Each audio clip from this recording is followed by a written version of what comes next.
The Prophet ﷺ, people were rude to him. The desert Arabs were rude to him. And he never returned their rudeness with rudeness. He smiled in their faces. He returned their bad manners with good character. And this is what he taught us to do with people. And we have to, it's mujahada, we have to struggle. The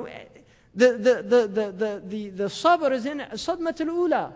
Patience, when the woman who was in the graveyard, and she was mourning over, and the Messenger of Allah passed by her, and he said that this is a musibah and you should be patient. And she said, you didn't have the tribulation that I had. That's how she answered him. And he just left her. Now look at the character there. He didn't say, don't you know who I am? I'm the Messenger of Allah. You can't talk to me like that. He didn't say that. He saw she was musab. She was in tribulation. He left her to be in her tribulation. He gave her nasiha and she didn't accept it, but he recognized her psychological state.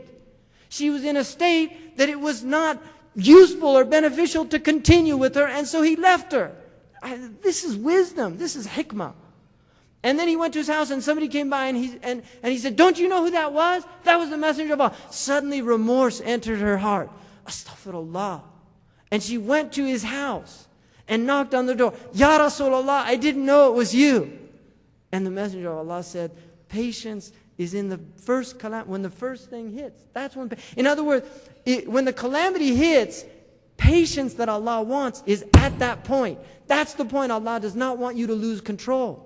That's the point to take. It's not when it's all over you say, oh, please forgive me. I didn't mean to punch you after you said that to me. You know, I'm sorry. No, it's to stop. I'm not going to punch him because he's a Muslim.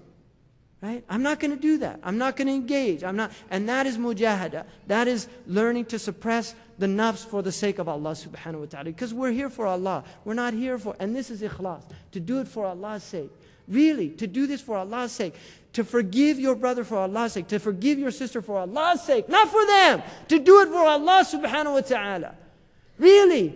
There's people in here that haven't talked to their brother or their sister, or some of them to their mothers and their fathers. Don't be that person. Don't cut off your bloodship bonds. Don't be that person. Do it for the sake of Allah. And a man came to the Messenger of Allah. He said, Ya Rasulullah, asilu akhi wa yaqta'uni, u'tihi wa yamna'uni, uwasiluhu wa la yuwasiluhu. I give him, he withholds. I come to him, he cuts me off.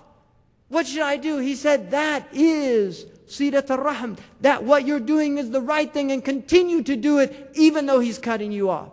That's Islam. That's Islam. And it's hard. Don't think this is an easy religion.